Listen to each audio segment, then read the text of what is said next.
Advance accounting and financial reporting AAFR CFAP 1 इस subject की 3 खास बातें हैं। सबसे पहला, CA फाइनल, CFAP और MSA के लेवल के ऊपर इस सब्जेक्ट का सबसे बड़ा करिकुलम है, सबसे ज़्यादा कवरेज इस एरिया के अंदर है। दूसरी बड़ी बात, आपकी articleship, industry, job, auditing, accounting, reporting, इसमें सबसे ज़्यादा अप्लाई होने वाला ये सब्जेक्ट है। अगर आप ऑडिट साइड पर होते हैं तो इसी सब्जेक्ट की कंप्लाइंस चेक कर रहे होते हैं। अगर आप कोर अकाउंटिंग सर्विसेज के अंदर होते हैं तो इन्हीं सब्जेक्ट्स को, इन्हीं IFRS को अप्लाई कर रहे होते हैं। तीसरी बड़ी बात, आर्टिकलशिप के स्टार्ट में सबसे पहले एग्जाम में, पहली अटैम्प्ट में अमूमन स्टूडेंट्स जो है वो AAFR को पिक करते हैं और उसे अटैम्प्ट करते हैं। बहुत ज़्यादा कवरेज, बहुत ज़्यादा अप्लाई होने वाला एक प्रैक्टिकल सब्जेक्ट, और फिर सबसे पहले अमूमन दिया जाने वाला सब्जेक्ट। ये 2-3 बातें इस सब्जेक्ट के अंदर जो है वो मौजूद है। बहुत सारी गाइडेंस, बहुत सारे सवाल, बहुत सारी काउंसलिंग अमूमन स्टूडेंट्स को चाहिए होती है, not from the specific perspective of AAFR only, but from a general perspective as well कि एग्जाम्स की प्रिपरेशन वगैरह कैसे की जाए, पहली अटैम्प्ट में क्या क्या करना चाहिए, किस तरीके से इसकी तैयारी करनी चाहिए। इसी चीज़ को मद्देनज़र रखते हुए आज हमारे साथ एक गेस्ट मौजूद हैं जो इसी चीज़ के बारे में, इस टॉपिक के बारे में हमसे बड़ी डिटेल में बात करेंगे। अस्सलाम वालेकुम everyone, this is Mohammed Muzammil Munaf from the platform of IQ school of finance, और आज हमारे साथ मौजूद हैं AAFR के दिसंबर 2024 के गोल्ड मेडलिस्ट स्टूडेंट जिनका नाम है उमेश कुमार। अस्सलाम वालेकुम उमेश, कैसे हो आप? बिल्कुल सही, आप बताएं। Thank you so much Umesh, तुमने टाइम निकाला, तुम आए, और जो है वो AAFR के रिजल्ट के लिए सबसे पहले कॉन्ग्रेचुलेशंस। इस अटेम्प्ट में IQSF के माशाल्लाह 5 गोल्ड मेडल्स आए थे। अमूमन सारी CFAP के स्टूडेंट्स के अंदर जो है वो स्टूडेंट्स ने गोल्ड मेडल हासिल किए, you were one of them. I congratulate you for that. सबसे पहले मुझे ये बताओ कि इतना टफ सब्जेक्ट, बहुत ज़्यादा इसके अंदर कवरेज मौजूद है, तुम्हारा माशाल्लाह इसके अंदर गोल्ड मेडल आया, एक ज़बरदस्त किस्म की परफॉर्मेंस, क्या अप्रोच थी, किस तरीके से तैयारी की, पेपर सिलेक्शन से पहले क्या माइंडसेट था, किस तरीके से तुमने डिसाइड किया कि मुझे कौन से पेपर्स देने हैं, फिर कितना टाइम पहले, कितने महीने, किस तरह से क्लासेस, क्या पढ़ना, जर्नी किस तरीके से रही, थोड़ा सा ऐसे डिफाइन करो। अच्छा, सही। सबसे पहली बात तो CFAP की हम सभी पता है कि कैफ में जब ख़त्म करने के बाद CFAP में जाते हैं तो हमें एक डिफ़िकल्टी लेवल बहुत ज़्यादा इंक्रीज़ हो जाता है, क्योंकि हम एक्चुअली कोर्स करिकुलम जो है ना वो बहुत ज़्यादा इंक्रीज़ हो जाता है, लेंदी हो जाता है। तो वो मुझे आइडिया था वो कि कितना लेंदी होना है, मुझे बैक पे गाइडेंस थी इस वजह से।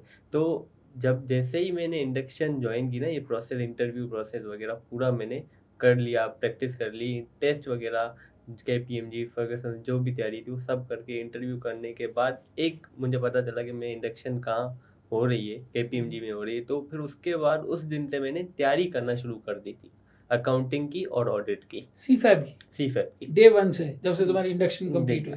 मैं उसी दिन से मैंने शुरू कर दी थी, क्योंकि आइडिया था कि अकाउंट्स और ऑडिट दोनों बहुत लेंदी है। कोई भी सब्जेक्ट डिफिकल्ट नहीं है, बस लेंदी है। तो लेंदी के हिसाब से मुझे पता था कि मुझे डे 1 से अगर मैं तैयारी करूंगा तो एंड में मुझे अगर कोई और सब्जेक्ट इंक्रीज करना पड़ा, कोई इमरजेंसी आ गई तो उसकी बैक पे मेरे पास टाइम, स्पेयर टाइम होगा। तो इस वजह से मैंने फर्स्ट डे से ही वो काम, अपनी तैयारी करना शुरू कर दी थी।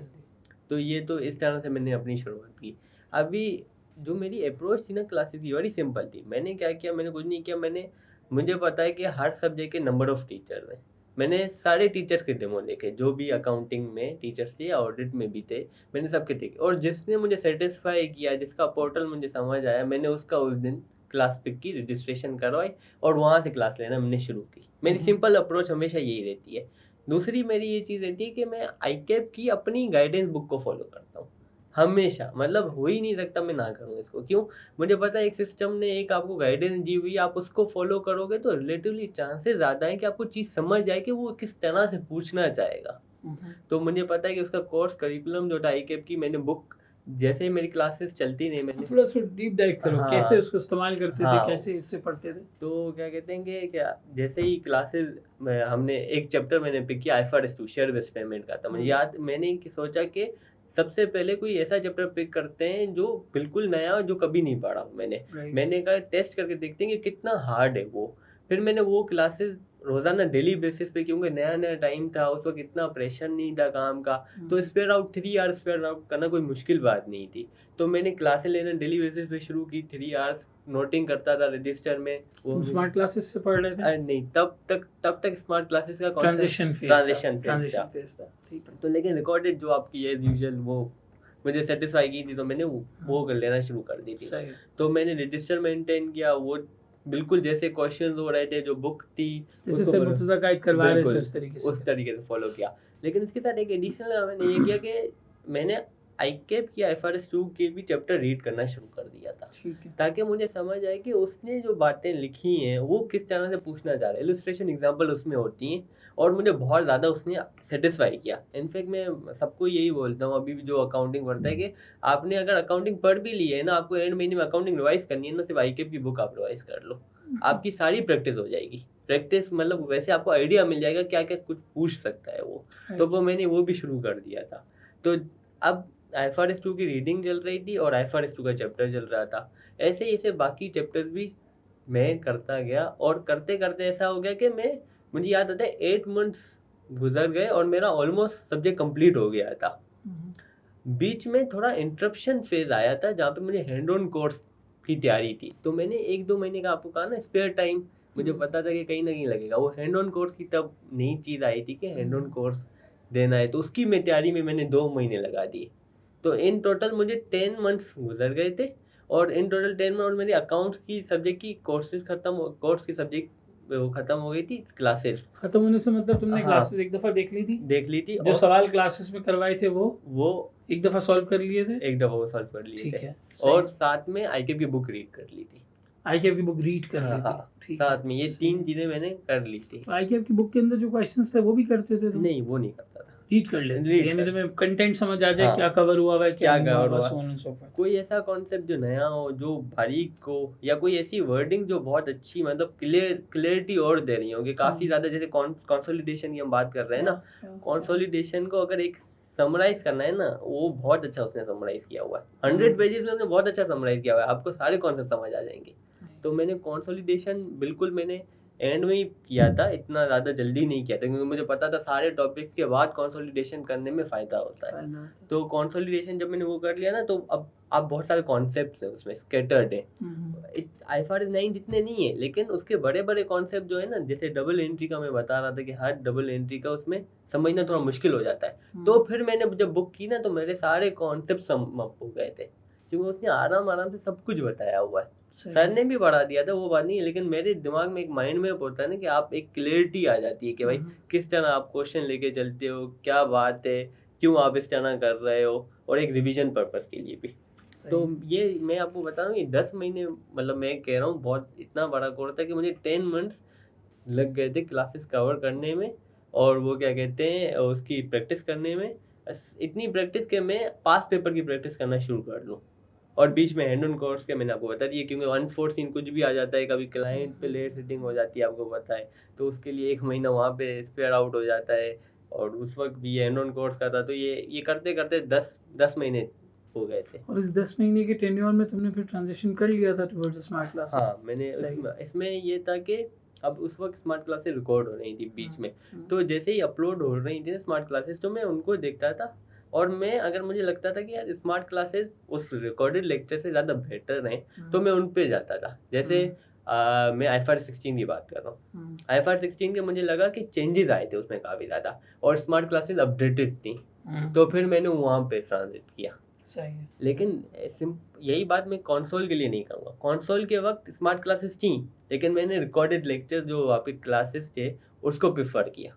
क्यों? कंसोल क्या है, अगर 20 मिनट में आप कॉन्सेप्ट समझते हो ना, आप समझ लोगे कॉन्सेप्ट, लेकिन इतनी इन्फॉर्मेशन फ्लो इतनी ज़्यादा होती है, इतनी हमें हेवी होती है कि वो एब्जॉर्ब नहीं हो पाती है। फिर आपको वो क्लास फिर देखनी पड़ती है। तो मेरी प्रेफरेंस ये थी कि लंबी क्लास हो, लेकिन वो एक ही दफ़ा समझ आ जाए तो ज़्यादा अच्छा है, क्योंकि इतने बड़े बड़े सवाल सर ने करवाए हुए थे 25-30 मार्क के कि वो एब्जॉर्ब ही नहीं हो पाते थे। आइदर वे हमारी कवरेज होगी आइदर वाइज तो मैंने कुछ पोर्शन स्मार्ट क्लास से रखा और कुछ पोर्शन रिकॉर्डेड आपकी वजह यहाँ पे ना स्टूडेंट्स के अंदर एक बड़ा वो होता है, आदत होती है कि जिस वक्त वो क्लासेस ले रहे होते हैं उस वक्त क्वेश्चन को नहीं सॉल्व करते। वो सोचते हैं कि मैं सारी क्लासेस पहले ले लेता हूँ, क्लासेस सारी लेने के बाद मैं जो है वो प्रैक्टिस करूँगा। तो मैंने अमूमन ये देखा है कि वो टाइम कभी आता ही नहीं है कि आप प्रैक्टिस शुरू कर पाएँ।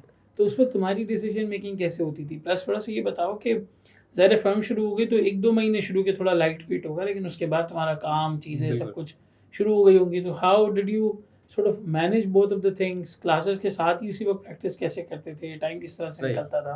so on and so forth. मेरा ये सबसे पहली बात तो मेरा 2 सब्जेक्ट थे, मैंने अकाउंट्स और ऑडिट, तो मैं दोनों को एक साथ चला रहा था। ठीक अब है। मुझे पता है कि क्लाइंट है, अब मैं आ रहा हूँ 8 was the usual time I came back home. तो 7-8 बजे तक हाँ, वापस मैं आते थे। वापसी ठीक है, तो नॉर्मल डेज़ में, लेट में तो फिर सही है। क्या कहते हैं इसमें क्या करता था, मुझे पता है कि इस एक वीक जो है, एक वीक के 4 डेज़ मैंने डिसाइड किए थे, ये मैं अकाउंटिंग को करूँगा। मतलब अगर चैप्टर एक लीज़ेज़ का चैप्टर है, मैं देख रहा हूँ कि इसमें एक कॉन्सेप्ट है, बहुत सारे 4-5 कॉन्सेप्ट है। अगर मैं इसको 4-5 दिनों में ख़त्म कर सकता हूँ और ये चैप्टर वाइंड अप हो जाएगा या इतना हो जाएगा कि 25% कवर हो जाए, तो वो 4 डेज़ मैंने पूरे 4 डेज़ ना, जैसे मैं घर आता था, मैं अकाउंटिंग की क्लास लेता था, ऑडिट नहीं करता था। फिर नेक्स्ट रिमेनिंग 4 डेज़ फिर मैं ऑडिट को देता था। एक वीक के हाँ, अंदर। एक वीक के अगर रिमेनिंग 3 डेज़ हैं, तो मैं फिर वो ऑडिट को देता था। सही मैं है। ये सोचता था कि अब मैंने 4 दिन अकाउंटिंग पढ़ी, अब 3 दिन ऑडिट पढ़ेंगे और ऑडिट की कवरेज करेंगे। सैटरडे संडे में एक्स्ट्रा टाइम होता है, तो आपको कोई कॉन्सेप्ट रिवाइज़ करना हो या कोई रीडिंग करनी हो, तो उसमें फ़ायदा हो जाता था कि जैसे अब IFRS 16 आप ये पूछ रहे हैं ना कि आप सवाल अमूमन क्लास के वक़्त हम सवाल सॉल्व नहीं करते। मेरे साथ भी होता था, टाइम ही नहीं होता है ना, आप घर आते हो, आप थके हुए होते हो, आपका वैसे ब्रेन ही काम नहीं करता, you are not efficient enough. मैं क्या करता था, छोटे-छोटे इलस्ट्रेशन सवाल सर ने कराए हुए हैं, वो तो मैं उसी वक़्त कॉपी कर देता था। सर करवाते थे, मैं भी कॉपी करके रजिस्टर में नोट डाउन कर देता था। अब वो वहीं पे खत्म हो गए, लेकिन ज़ाहिर-सी बात है आप भूल जाते हो। जिस दिन आपने किया अगले दिन ही भूल जाते हो। तो मैं सैटरडे संडे को उसको ज़रूर रिवाइज़ करता था, ताकि मुझे वो रिवाइज़ हो जाए।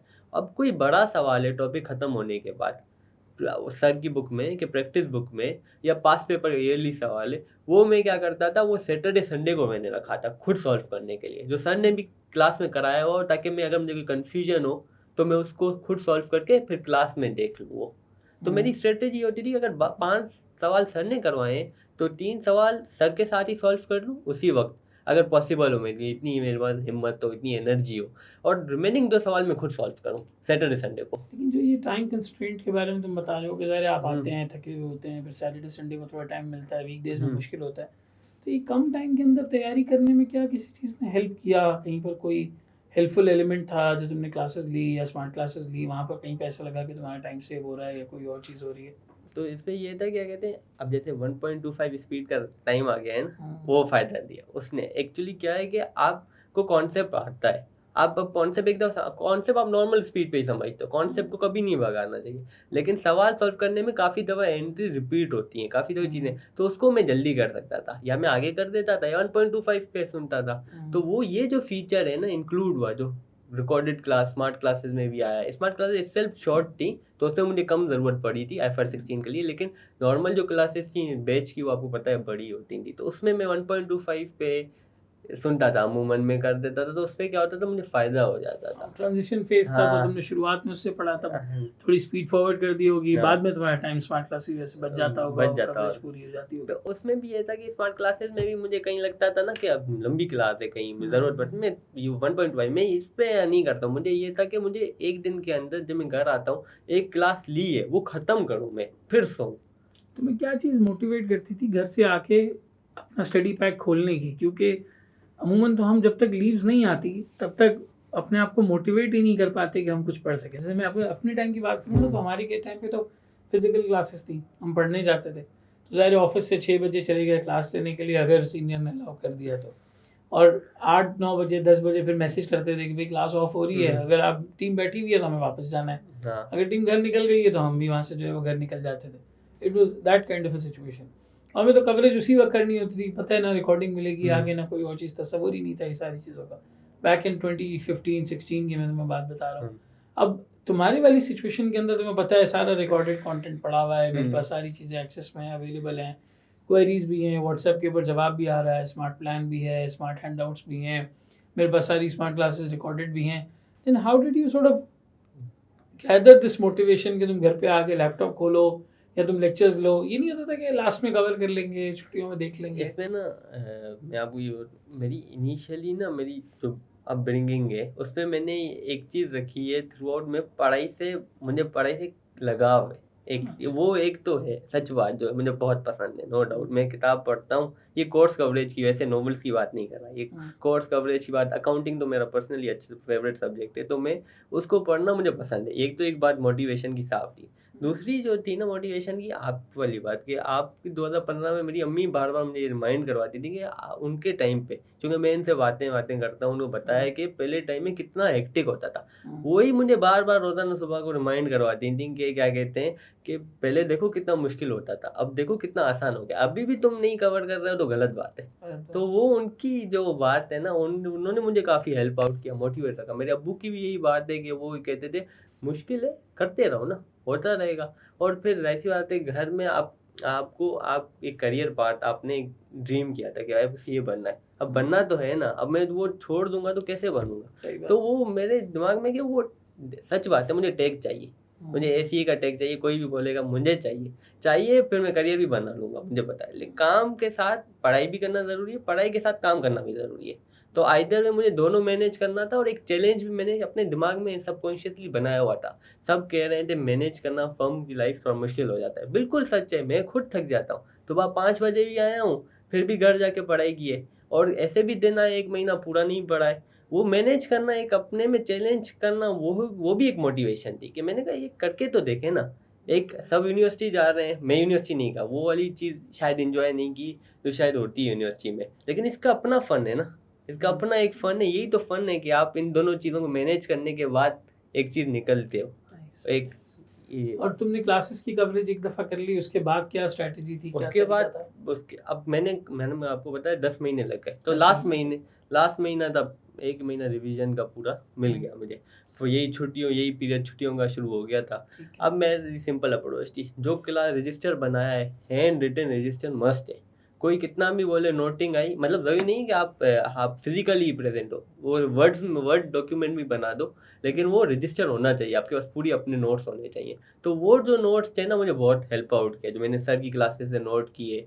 तो वो क्या किया मैंने, वो वहाँ से जो सवाल सर बताते ये इंपॉर्टेंट सवाल है, या मुझे भी पता था ये बेंचमार्क सवाल है, मैं उनको ही रिवाइज करता था। मैंने उनको रिवाइज किया, सर की समरी, सर मुर्तज़ा ने बहुत अच्छा काम किया, वो एक समरी बनी हुई है बैक पे, वो पढ़ता था मैं। वो समरी जो है वो जल्दी रिवाइज हो जाता था, शायद 1 दिन लगता था, टॉपिक रिवाइज हो जाता था। और तीसरा, मैंने आपको ऑलरेडी बताया, मैंने स्टडी टेक्स्ट पढ़ा था, तो स्टडी टेक्स्ट में जो इंपॉर्टेंट कॉन्सेप्ट थे वो भी मैंने हाईलाइट करके रखे थे। तो मुझे आइडिया था कि ये चीज़ कवर करनी है। फाइनली एक थी ये टॉपिक रिवीजन की बात है, लेकिन प्रैक्टिस नहीं है। प्रैक्टिस तब हुई जब मैंने ईयरली पास पेपर किए। मैंने क्या किया, 45 डेज नहीं, 30 डेज जो थे ना, वो मैंने स्प्रेड आउट किए। मैंने 3 ईयरली पेपर किए थे, हाँ, और 3 रिमेनिंग जो नहीं, तब 4 थे, 4 ईयरली पेपर थे।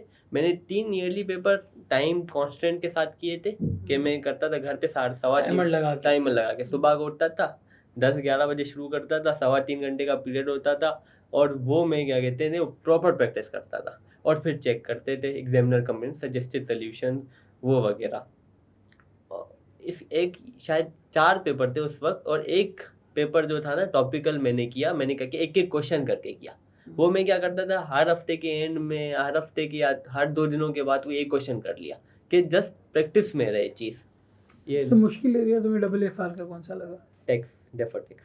डेफर्ड टैक्स सबसे मुश्किल। How did you tackle that? इसमें मैंने ये किया था, क्या कहते हैं, सर की क्लासेस सही तरीके से ले ली थी, सब, वो तो हर टॉपिक के लिए। इसके लिए मैंने एडिशनली ये काम किया था कि मैंने शायद ये जो क्लासेस थी ना, मैंने 2 दफ़ा देखी थी, कि जो सर ने बड़े-बड़े पूरे प्रॉपर सवाल करवाए थे ना, वो मैंने 2 दफ़ा देखे थे। क्योंकि वो डेफर्ड टैक्स ऐसा एरिया है, इटसेल्फ मुझे टैक्स ही नहीं पसंद है।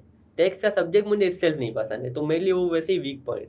तो मैंने कहा कि वो सर ने सवाल करवाए ना, मैंने 2 दफ़ा लेक्चर ले लिए, और इंटरवल्स पे, तो वो समझ आ गया है। दूसरी बात, प्रैक्टिस किट IKIP की अवेलेबल है, उस पे बहुत अच्छे सवाल थे डेफर्ड टैक्स के, सही है। मैंने वो देख लिए थे।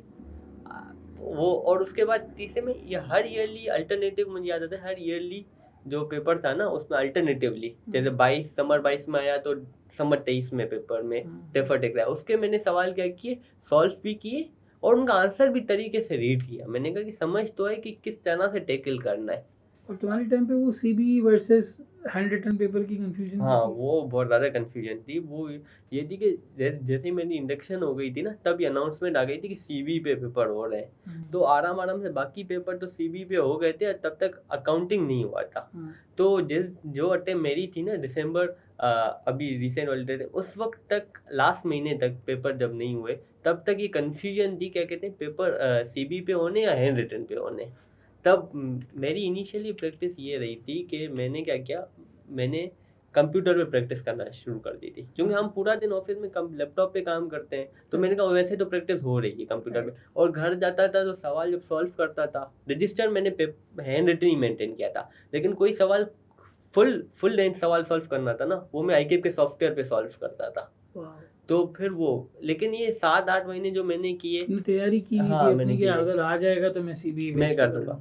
लेकिन जब मुझे पता चला लास्ट 2 मंथ्स में, पेपर के बिफोर लास्ट 2 मंथ्स के, यार सीबी नहीं होना है, ये हैंड रिटन ही होना है, तब मुझे पता था मैं early paper handwritten manage कर लूंगा, क्योंकि सही। हमने कैफ के ये हैंड रिटन किए हैं, सारी पूरी जिंदगी हैंड handwritten रिटन की किया है, है, तो वो मैनेज किया जा सकता है। Excellent. लेकिन सच बात ये है कि कंप्यूटर सीबी का कॉन्सेप्ट बहुत अच्छा है।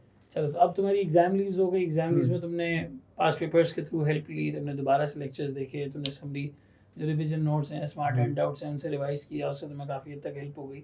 अब मुझे बताओ, what was your last day revision plan? आखिरी दिन रिवीजन कैसे किया, आखिरी दिन सारे कॉन्सेप्ट, क्योंकि सबसे ज़्यादा ना पेपर की सक्सेस डिपेंडेंट या 10-20% करी इस बात पे हो रही होती है कि आपका पिछला एक दिन कैसा गया, आपने लास्ट 2-3 दिन में रिवीजन कैसा किया, पेपर में अपीयर किस बॉडी लैंग्वेज के साथ हो रहे हो, हाउ वाज दैट लाइक? मैंने आपको बताया सर मुर्तज़ा की समरीज थी, मुझे पता था मुझे और कुछ नहीं करना है, मुझे सर मुर्तज़ा की समरीज हर टॉपिक की पढ़नी है। मेरी simple approach, simple initially approach. इसके साथ ये भी था कि मैं क्या करता हूँ, लास्ट 2 इयर्स के पेपर जो होते हैं ना ईकेएफ के, आप उनको देख लो कौन से सवाल आए हैं, कौन से टॉपिक के कॉन्सेप्ट के सवाल आए हैं। अब ऐसी बात है, वो टेस्ट हो गए हैं ना, उनके कम चांसेस हैं वो टेस्ट होंगे।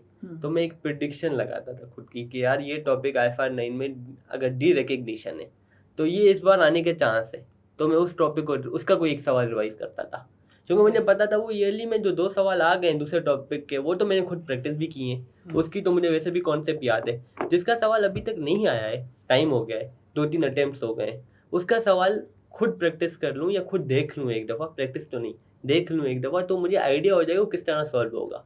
तो एक प्रिडिक्शन टाइप की मैं चला था। अब इसमें ना, इसमें बहुत रिस्क है, मैं किसी को भी ये नहीं बोलूँगा कि पक्का यही होगा, क्योंकि मैंने डेफर्ड टैक्स प्रेडिक्ट किया था नहीं आएगा, आ गया पेपर में, लेकिन क्योंकि मैंने लास्ट 2 इयर्स के ईयरली पेपर मैंने किए थे ना लास्ट ईयर, उसमें आया, उसमें 2 दफ़ा डेफर्ड टैक्स आया हुआ था, मैंने हाथ में सॉल्व किया हुआ था, मुझे पता था किस तरह मैनेज करूँगा। और यही सवाल डेफर्ड टैक्स है, क्योंकि मेरा ऐसा एरिया थोड़ा वीक था, तो मैंने इसको एंड में रखा था पेपर के। यही देखो, ये बहुत इंपॉर्टेंट बात है कि प्रिडिक्शन आती है कवरेज के बाद। हाँ, पहले आपकी कवरेज हुई हो तो आपकी प्रिडिक्शन जो है वो बिल्कुल। फायदेमंद है। अब आपने कवरेज नहीं की और आप बैठ के अकड़ बकड़ बम्बे वो कर रहे हैं कि जी ये आएगा और ये नहीं आएगा और ऐसे होगा और ऐसे नहीं होगा, तो वो अपने आप को उस जोन में डालने की बात है कि आपके लिए चीज़ें डेंजर जोन में चली जाए, खतरे की तरफ चली जाए। आपने कवरेज कर ली है, बेसिक आपको सब पता है। अब आप इम्पोर्टेंस के पर्सपेक्टिव से, लास्ट मिनट रिवीजन की पर्सपेक्टिव से ठीक है, देख लें कि ये 4 एरियाज इंपॉर्टेंट है, इसको देख के जाऊंगा, लेकिन एक दफ़ा कवर तो सब किया हुआ हो ना, ताकि जब आ जाए उठ के तो आपको ऐसा हो कि हाँ यार ये हैंडल कैसे होगा, किस तरह से इसको करेंगे। लास्ट मिनट रिवीजन में फिर और समरीज के अलावा क्या कुछ बेंचमार्क क्वेश्चंस वगैरह तुमने निकाले हुए थे, उनको सॉल्व किया? बेंचमार्क क्वेश्चन तो ऐसा मैंने नहीं थे, मैंने बस यही, मैंने आपको बताया ना कि क्या कहते हैं, एरियाज हाँ, एरियाज में निकाले हुए थे, उसके कोई अगर अच्छे सवाल थे जो मैंने कर रहे हो तो मैंने देखे। लास्ट में ये भी होता है, आप अपने आप को ओवरलोड नहीं करते हो पढ़ाई में। पेपर उसका पास होना है जो, जिसका प्रेजेंस ऑफ माइंड सबसे ज़्यादा होगा। पेपर नहीं भी आता हो, कम तैयारी हो, 50% हो ना, आपको वो 50 मार्क्स निकालने हैं, आपके प्रेजेंस ऑफ माइंड होगा, आप निकाल लोगे। तो मैंने एंड में प्रेशर नहीं लिया, मैं एक्स्ट्रा नहीं पढ़ता हूँ, लास्ट 2-3 दिन में इतना नहीं पढ़ता हूँ, मैं नॉर्मल पढ़ता हूँ कि इतना नींद पूरी हो, सुबह को अच्छा उठूँ, रिलैक्स जोन में हूँ, चला जाऊँ। हाँ, कुछ चीज़ें मिसिंग थी, अभी भी कुछ चीज़ें ऐसी थी जो मैंने नहीं पढ़ी थी, वो मुझे पता है पढ़नी थी। जैसे IS-24 रिलेटेड पार्टी ट्रांजेक्शन का एक चैप्टर था, वो मैंने क्या किया, वो मैंने नहीं पढ़ा था, IKP स्टैटिक्स मतलब पूरी खत्म नहीं कर पाया था, थोड़ी बाकी रह गई थी उस एरिया में, तो वो चैप्टर जो था ना, मुझे याद था दिमाग में कि यार करना है, तो लास्ट मिनट जो रिवीजन कह रहे थे ना, मैंने उस चैप्टर की समरी देख ली थी, मैंने ओवरव्यू कर लिया था।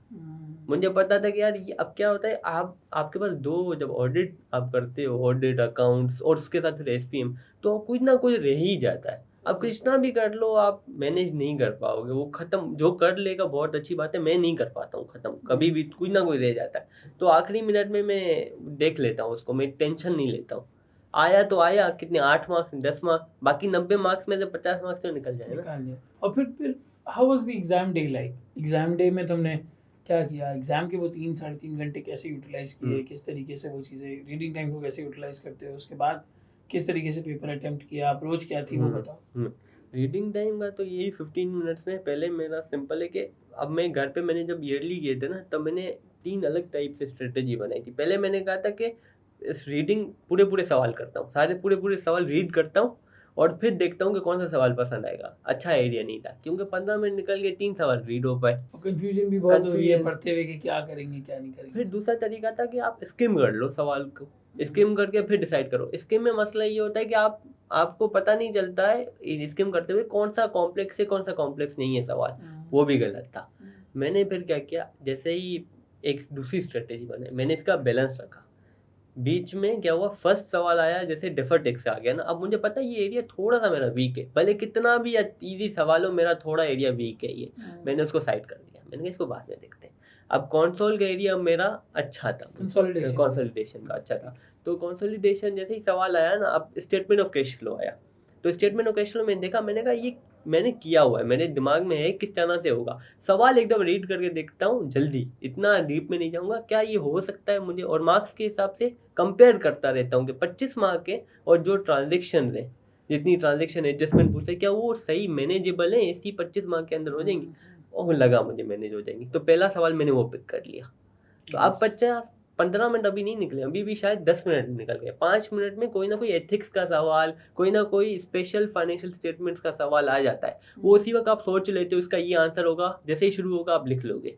पहले क्या होता था, कैफ में एमसीक्यूज होते थे, मैं क्या करता था पहले 15 मिनट में एमसीक्यू सॉल्व कर देता था। हाँ ये आंसर है, फिर कोई क्वेश्चन का रीड कर लेता था और सॉल्व करना शुरू कर देता था जैसे ही टाइम शुरू होता था। इसमें एमसीक्यूज नहीं है, तो मैंने कहा कि जो चैप्टर थोड़ा सा भी अच्छा है ना, उसका सवाल पढ़ के देख लो, अगर वो आता है तो सही है, वरना पढ़ना तो है ना, सवाल तो सॉल्व करना है ना। सही बात। तो इस तरीके से। और तुम इस चीज़ को कैसे बैलेंस करते थे कि मिसाल के तौर पे एक सवाल है 10 नंबर का है, अब आपको उसके लिए 18 या 20 मिनट देने चाहिए, लेकिन वो थोड़ा लेंदी है। अब आपको करना आ रहा है तो आप सवाल से मोहब्बत करके उस पर 1 घंटा स्पेंड कर दें, या थोड़ा बहुत 4-5 मिनट और ऊपर लगा के आप आगे बढ़े। What was the approach like? इसमें ये था कि मतलब तुम्हारा फोकस परफेक्शन पे था कि जो सवाल मैं उठाऊं वो 100% सही करूं, या तुम्हारा फोकस मैक्सिमम पेपर करने पर था? Maximum paper.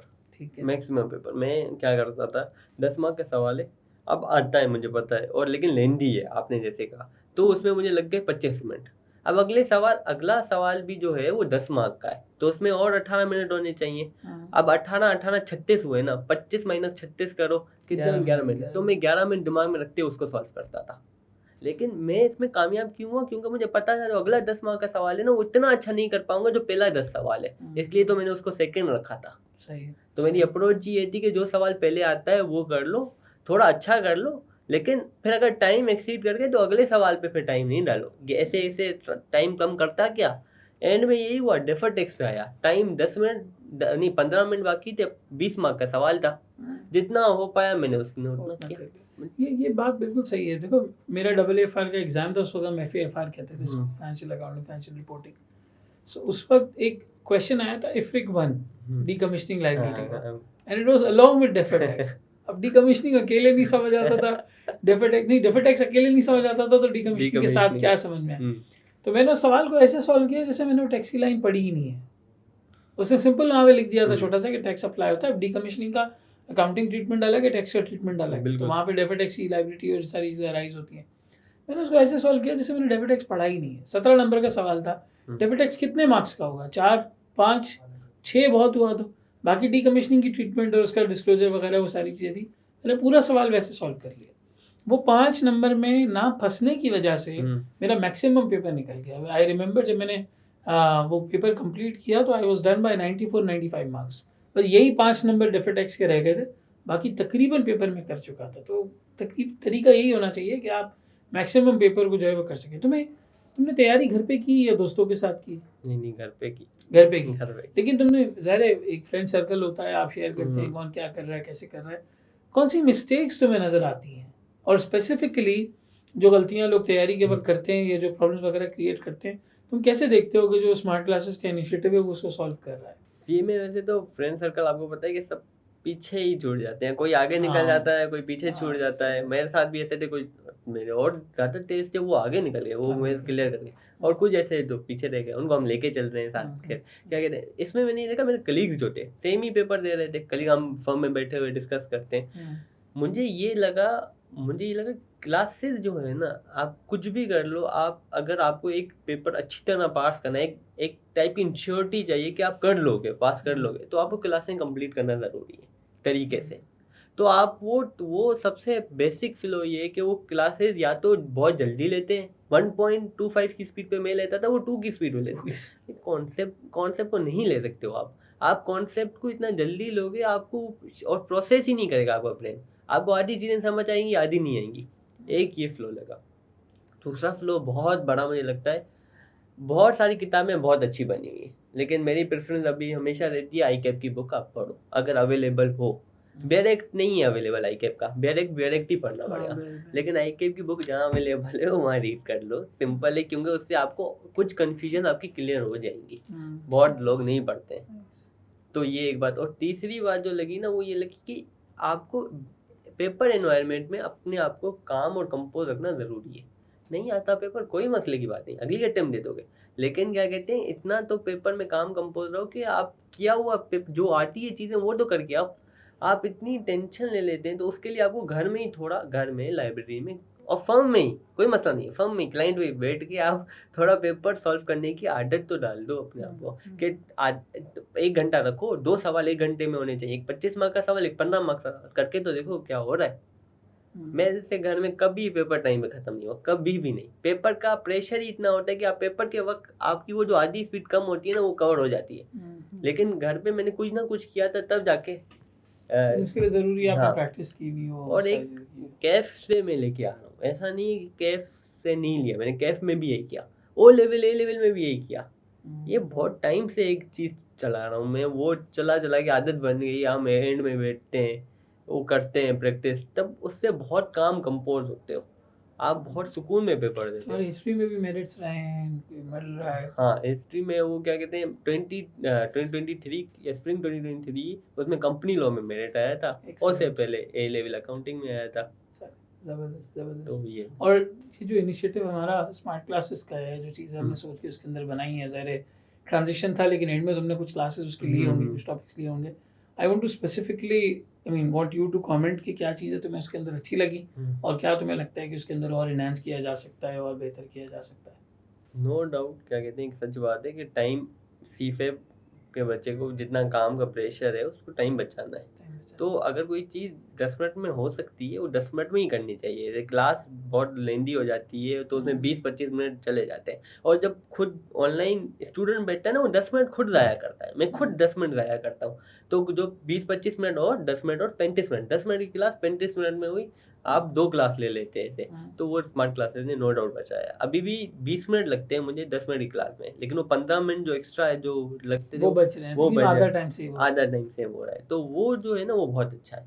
ये एक बात। दूसरी बात ये कि देखें, मुझे ना, मैं पर्टिकुलरली स्पेसिफाई कर रहा हूँ, IFRS 9 में डेरिवेटिव का कॉन्सेप्ट होता है, मैं भूल गया, मैं रिवीजन करते हुए याद ही नहीं आ रहा। मैंने क्या किया, पोर्टल गया, पोर्टल पे मुझे पता है डेरिवेटिव बाइफिकेट हुआ है, डेरिवेटिव की वापसी क्लासें ले ली, मैंने ये किया। तो क्या हुआ, ब्रेकअप है ना, एक आपने ब्रेक किया हुआ है कॉन्सेप्ट को, तो उससे क्या हुआ, अब रेदर देन मैं आज पूरी क्लास वापसी शुरू करूँ, कहाँ डेरिवेटिव है कहाँ नहीं है, वो मसला है। वो भी एक बाइफिकेशन बहुत अच्छी हुई है। अब ये मुझे 2 बेनिफिट मेजरली लगे। और दूसरा एक बेनिफिट ये लगता है, आप इसको इजीली अपडेट कर सकते हो। अब IFRS 18 आ रहा है, फिर नया प्रेजेंटेशन डिस्क्लोजर आ रहा है। लेकिन क्या तुम्हें ऐसा लगता है कि ये जो टाइम सेविंग वाली, सॉरी तुमने बात की, मैं बात कट कर रहा हूँ, ये जो टाइम सेविंग वाली चीज़ है, क्या इसमें इतना वक्त सेव हो सकता है कि एक स्टूडेंट की कैपेसिटी इसकी 2 पेपर की है, वो 3 उठा सके, या किसी की कैपेसिटी 3 पेपर्स की है तो उसका उतना टाइम सेव हो रहा है कि वो 4 पेपर्स उठा सके? नहीं, ये मुझे नहीं लगता है। ये मुझे इसलिए नहीं लगता है क्योंकि क्या कहते हैं, हर पेपर ना अपनी एक टाइप का है, आपको हर टाइम देना पड़ता है। हाँ, ये ज़रूर हो सकता है आप एक बच्चे ने एक पेपर अटेम्प्ट किया हुआ और कहीं फेल किया हुआ हो, वो उठा ले, वो उसको कवर कर सकता है। यानी कुछ हद तक कैपेसिटी उसकी बिल्ड हो सकती है कि वो रीटेक दे सकता है उसका, और उसको उस पेपर के साथ एक नया पेपर उठाने का ऑप्शन जो है वो मिल जाएगा। IQ के पेपर हैं ही ऐसे कि आप उनको और कुछ भी कर लें, कितनी भी दम कर लें, रिसोर्सेज आ जाए, वो पेपर बनाते हैं इस तरह से, जब तक हमने उसकी कोर्स करिकुलम को रिस्पेक्ट नहीं दे रहे ना तरीके से, तब तक वो नहीं जाता। मैंने ऐसे देखे हैं बच्चे जो 60-70 अटेम्प्ट करने के बाद भी पास हुए हैं, लेकिन उनकी अपनी कैपेबिलिटी इतनी थी कि उन्होंने वो कोर्स कवरेज, वो छोटी छोटी ट्रिक्स ग्रिड देखी, ग्रिड में इंपॉर्टेंट एरिया देखे, वो पकड़ लिया, और लक फैक्टर भी होता है। देखो, तो तुम्हारी बात से मुझे समझ आ रहा है ना, you are a good student as well as a good examinee. Good student मैं क्यों कह रहा हूँ, क्योंकि तुम प्रोएक्टिव थे, मैंने टाइम पे क्लासेस शुरू कर दी, प्रॉपर कवरेज की, ऑफिस के अलावा तुम लेके बैठते थे, ये सबसे बड़ा फैक्टर है, यहीं पे सबसे ज़्यादा टाइम ज़ाया होता है। ऑफिस से आने के बाद वही वो हम रील्स में स्क्रॉलिंग में टाइम निकाल देते हैं, दोस्तों में टाइम निकाल देते हैं, एक आध घंटे ही सही लेकिन टाइम निकल सकता है वहाँ पे, तो वो एक प्रोएक्टिवली निकाला, वो एक अच्छी बात थी। और फिर एग्ज़ाम के अंदर वो प्रेशर हैंडलिंग, किस चीज़ को कितना टाइम देना है, कितनी इंपॉर्टेंस देनी है, कहाँ स्किमिंग करना है, वो एक अच्छी स्ट्रैटेजी थी that sort of led you to sort of obtain this gold medal. और एक बहुत अच्छी बात है जो तुमने गाइडेंस शेयर की है, चीज़ें शेयर की है। कोई और सजेशन देना चाहो AFR के स्टूडेंट्स को तैयारी करते वक्त, जो नए स्टूडेंट्स ज़ाहिर तैयारी कर रहे होंगे वो देखेंगे, जो पुराने स्टूडेंट्स हैं रीटेक दे रहे हैं खुदा ना खास्ता कोई, वो देखेंगे, तो कोई टॉपिक वाइज गाइडेंस हो, कोई पढ़ते हुए कोई स्पेसिफिक चीज़ हो जो तुम करते हो, कोई ख़ास ऐसी और कोई चीज़ जो बताना चाहो? मैं सबसे सिंपल बोलूँगा कि मैं अभी भी रिपीट करूँगा, ICAP की बुक रीड करो। मैं भी रीड करता हूँ, वो एंड के महीने में भी, लेकिन रीड करो आप अगर अवेलेबल हो तो उसकी, या प्रैक्टिस किट हो तो उसके सवाल देख लो जो उसमें आ रहे हैं, क्योंकि पेपर पैटर्न वहीं से बन रहा है। बस ये मैं डिस्टिंग्विशिंग फैक्टर एक बोलता हूँ कि बहुत कॉमन सिंपल बात है, लेकिन लोग नहीं करते। बोरिंग है ना, इसलिए नहीं करते, बोरिंग स्टफ है बहुत ज़्यादा, उसमें वो डोपामिन हिट नहीं आता ना आपको, एक्साइटमेंट वाला कि हम हाँ, कोई अलग चीज़ कर रहे हैं। मटीरियल तुम्हारे हिसाब से ICAP की किताब हो गई, आपके सर मुर्तज़ा गायद की समरीज हो गई, उनकी अपनी टेक्स्ट बुक हो गई, सवालात हो गए, इसके अलावा कोई मटीरियल तुमने इस्तेमाल किया, कोई और चीज़ तुमने यूज़ की? इसके अगेंस्ट बोलूँगा मैं, क्या करता हूँ, ये मैं बात बोलूँगा कि बहुत ज़्यादा मटेरियल भी आप अपने पास नहीं रखो। Exactly, इसी आप भाई कोर्स वही है जो आप पढ़ रहे हो, वो सब टीचर ने बनाया हुआ है, सर मुर्तज़ा ने बनाया हुआ है, ICAP ने भी वही कोर्स दिया हुआ है। आप दो किताब मोड़ देने ना पेपर पास करने के लिए, आप उन पे ही फोकस करो। सारे नोट्स, ये टीचर भी है, वो टीचर भी है, वो टीचर तीसरा चौथा पांचवा, सारे नोट्स, पता ही नहीं चल रहा कहाँ से क्या रीड करना है। कोई टिप आ गई अलग बात है, कोई समरी किसी ने बना के दे दी अलग बात है, लेकिन क्या कहते हैं, प्रॉपर बुक्स लेके वहीं से आधी चीज वहां से आधी चीज नहीं, एक को फॉलो करो, नहीं मिलेगी सक्सेस कोई बात नहीं, अगली दफा दूसरी देख लेंगे, लेकिन एक को टाइम तो पूरा दो ना। तो due consideration. Consideration. Thank you so much Umesh for your time, for your contribution, जो तुमने चीज़ें बताई हैं, आई एम श्योर वो स्टूडेंट्स को बहुत हद तक जो है वो गाइड करेंगी, और इंशाल्लाह ताला बहुत सारे इस गाइडेंस से गोल्ड मेडल की तैयारी तो करेंगे, लेकिन एक कसीर आवाम जो पेपर दे रही है उनके लिए बहुत इंपॉर्टेंट है कि एक्चुअली पढ़ना कैसे, और गोल्ड मेडल ऑब्टेन करते वक्त कोई आपको बहुत ज़्यादा आउट ऑफ द बॉक्स काम नहीं करना होता, थोड़ा सा प्रोएक्टिव रहना है, तरीके से चीज़ों को शुरू से लेके चलना है और सही स्ट्रैटेजी बनानी है, तो इंशाल्लाह ताला आदमी वहाँ तक जो है वो पहुँच जाता है। Thank you so much for all the contribution. Thank you so much everybody who is watching, जिन्होंने देखा और इससे जो है वो गाइडेंस हासिल करने की कोशिश की है। देखिए, ये चीज़ें बहुत इंपॉर्टेंट हैं गोल्ड मेडल हासिल करने के लिए, या एक पेपर को क्लियर करने के लिए, या एक एग्ज़ाम को सक्सेसफुली मनूवर करने के लिए। ये ज़रूरी नहीं है कि आप कोई मतलब तीसरी दुनिया की स्ट्रैटेजीज़ लेके आएँ और बहुत ज़्यादा कोई अलग किस्म के प्लान्स बनाएं और अलग किस्म का मटेरियल कवर करें। Do the simple things in a proactive manner. जो आसान चीज़ें हैं, आपकी कवरेज, क्लासेस, टाइम को एलोकेट करना और उन चीज़ों को जो है वो कवर करते हुए आगे बढ़ना, और फिर रिविजन को प्रॉपर्ली जो है वो मेक श्योर करना, एरियाज़ को प्रॉपर्ली जो है वो कवर करना, और उसके बाद एग्ज़ाम तक पहुंचना, ये सबसे ज़्यादा ज़रूरी है। I know it sounds a bit boring कि मैं क्लासेस लूँ पहले और पहले से कवरेज करता हुआ चलूँ, लेकिन ये आपके ही पास होने के रेशो को, परसेंटेज को बढ़ाता है, और आपको बहुत जल्द एक क्वालिफाइड प्रोफेशनल, एक क्वालिफाइड चार्टर्ड अकाउंटेंट बनने में जो है वो हेल्प करता है। आपके कोई मज़ीद सवालात हों, फीडबैक हों, तो आप कमेंट सेक्शन के थ्रू हमें बता सकते हैं। मैं रिक्वेस्ट करूंगा कि उमेश से कि वहाँ पे भी अगर कोई कमेंट्स में सवाल आती है, इस तरह की कोई चीज़ आती है, तो वो वहाँ पर भी गाइड करें स्टूडेंट्स को। इसके अलावा अगर आपको कोई स्पेसिफिक सवाल हो रिपोर्टिंग के हवाले से या किसी और सब्जेक्ट के हवाले से जो आप चाहते हैं कि हमें फ्यूचर कॉन्वर्सेशंस में कवर करने चाहिए, तो वो भी हमें बताएं। तब तक अपना बहुत बहुत ख्याल रखें। This is Muzammil Munaf signing off from the platform of IQ school of finance. Thank you so much everybody. अल्लाह हाफ़िज़।